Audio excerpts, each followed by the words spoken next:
without ratting. So this is a story about the 8th grade suspension. Y'all remember the story about the rules that was in the house. Now this is right. This was kind of around the time in 8th grade. Now, at that point, in 8th grade, I had yet to get like DSL and Napster and all that. So all of this stuff during like the tech part of my life, my pops wasn't around. He was out the house by that. My mom and them had broke up. So that must have, all the tech stuff I'm talking about had to come around maybe a little around 9th and 10th grade. Because remember, I went to LA and I went to San Diego and Sacramento on 8th grade summer, and then I went into high school. So this story is in 8th grade. This is right before I went to LA and San Diego and Sacramento. What's up, nephew? Why y'all got bars on the windows, even on the inside? That's so nobody climbs in and so we can sleep at night. Out here, folks will test you if you let them. Bars keep the bad out and the good. So at the end of the year, all the kids is going to Valley Fair. Everybody goes to Valley Fair. So once you go to Valley Fair, they had a list. The teachers ain't going to be around at all times. They'll just they're not going to walk around all the time. You know, we old enough to where they could say, all right, everybody get ready to go. Some kids would have their parents pick them up afterwards, but there was a list going around. And at the end of the year, 7th grade, end of the year, 8th grade, everybody had a list. This list was who gonna get paws on their jaws. So if somebody didn't like you, or you were getting bullied through the end of the year, whatever, they couldn't catch you at school, whatever the case may be, you get on that list. So the list was being passed around.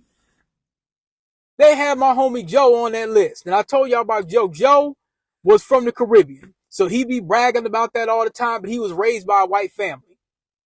So he was one of them kind of Negroes where, you know, he used the hard R like a white person, like just real corny, ain't got no culture, whatever, you know what I'm saying? So, and my homies used to bully Joe all the time. I used to try to stop him. Bro, you know back home in Cayman, water so clear you can see your toes at the bottom. Sun out like every day. People jet skiing past my grandmother's porch. That's regular, man. And me, I'm island born. Real. Man, why they gotta put my name on a list? Because it's true, Joey. End of the year beatdown list. You're on it. Number 4 slot. Right before the bell rings on the last day, pow! That's not funny. Chill, bro. Folks talk big all the time. Me and Joe got cool, but I used to always wonder why he talked like that. Like, you know what I'm saying? So I don't know, but so they didn't like Joe because Joe was a pushover. And I think there's something else that was wrong with Joe. I don't. Man, slide the bag back. Ain't like you even like the salted ones. Yeah, I do. And right now they're mine. Bro, come on. Those are my pretzels. He just snatched them. Chill, Joe. Look, Phil, you give them up, we cool. You keep them, we don't know what it was, but Joe was a pushover. And he used to draw real good. He couldn't read and write very well. But, I would write the stuff and he draw the comics. So, they got talking about they gonna whoop Joe's ass. Joe had white parents. They had some money. They stayed over south, over there close to River Road, bro. Folks say South Minneapolis is loud. But out here by the river, it feels like the world takes a breath. 13's a weird age. Feels like everything. I brought y'all that one time. So, Joe was terrified. He was on that list. And I wanted to go to Valley Fair, but my parents ain't had no money to bring me to Valley Fair. So I was just talking to some of the guys. We had, the list was getting passed around to me. Basically, you supposed to write the name on the list, and somebody would delegate the list. I don't know who had a list, but it was like one of the tougher guys had the list, and once everybody fills out the list, you take the list, you give it to him, and he holds the list until the end of the year. And then the list, everybody gets shown on the list. Whoever's supposed to get paws put on them at Valley Fair. That's what was supposed to happen. So my name didn't get on the list. Nice shading, DP. Thanks. All right, folks, 5 minutes left. Got it. You know what I'm saying? I wasn't going. So, And by that time, remember in 7th grade, I done already had put hands on Reggie. So I pretty much had a clear slate for the end of 7th grade year, but I had to remind somebody on 8th grade as well. So it wasn't, my reputation didn't get to stay the whole 7th grade year and go through 8th. So I had to kind of remind people who I was again. You see what I'm saying? So, this guy named Danny, his name was Danny Gustafson. Tall white dude, kind of looked like a weasel a little bit, blonde hair. I don't know if he was much of a wigger. He sounded like he kind of been around black folks. He had a slick mouth. Hey DP, you ever get lost in that hairline? Looks like a map of nowhere. You done? Just borrowing your pencil, little man. Careful. It's shorter than your attention span. Could poke yourself. Eyes up front, class. Wasn't no scary punk ass white boy. I ain't gonna lie to you about that. And he had these big old hands and he was tall. So he used to run his mouth. He had a healthy mouth. He had a whole lot to say all the time. He'd be talking SH all the time. And so, you know, I never really cared for him all that much. You know what I'm saying? So what ended up happening was I'm sitting at the table and the list is going around. I declined the list because I said, well, I probably ain't going to Valley Fair. You know what I'm saying? So he says, you know, and I guess I telling some of the guys on the table, man, my parents ain't got no money for Valley Fair. I probably ain't gonna go to Valley Fair. So he's like sitting at the table or at another table. He turns around and he had these little sharp teeth.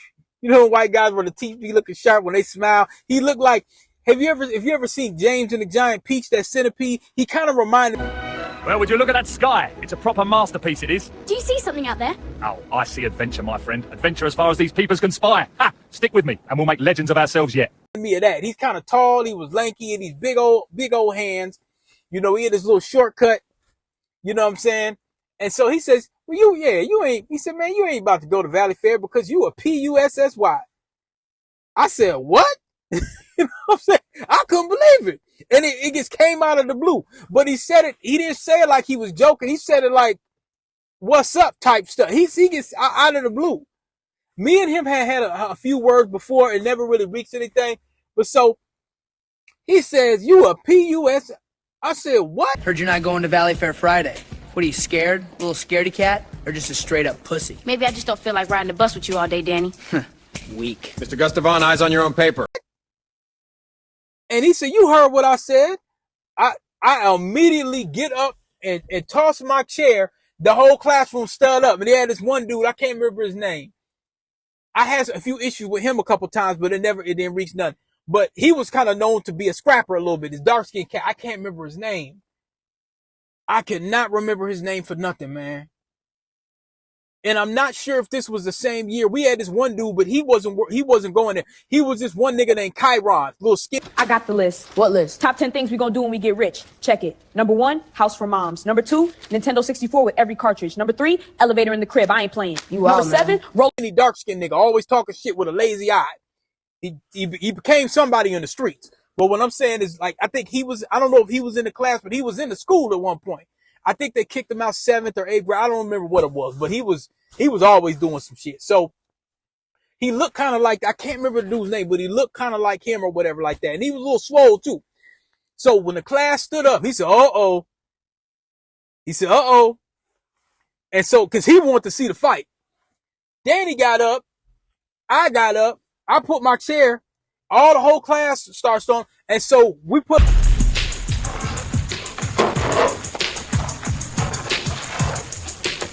What you want to do about it? You'll see. Our dukes up. I still on him. Bow. He falls back a little bit. What's wrong, little man? Cat got your tongue? Back up, Danny. Or what? This. Boys, enough! You're dead, DP. What's wrong, little man? Cat got your tongue? Back up, Danny. Or what? This. Got these big hands. I hit him again. He rushes me and he hits me so hard. He go boom, boom. And I fall back. Come on, little dude. You ain't going nowhere. Get off me, Danny. 1, 2, 3. Up against there's like some little classroom glass or something like that. So he's trying to hold me in because he's thinking that I'm gonna keep hitting him. But them two he gave me, I felt like I was seeing stars. It felt like Looney Tune. I mean, I didn't know he could hit that hard. I said, uh-oh. So he's pushing me up against the class because he got that long reach. He got them real long arms. So he's trying to hold me and pushing me up against the wall so I can't hit him no more. So, and it was almost like a boxing match. So he keeps trying to hit me, but while he's pushing me up, he'll hit me a few times. He'll try to knee me. And so I just kind of ball up like that because I wasn't worried about hitting the face too much at that time. I ball up. He tries to hit me again. I block it. I push him off like that.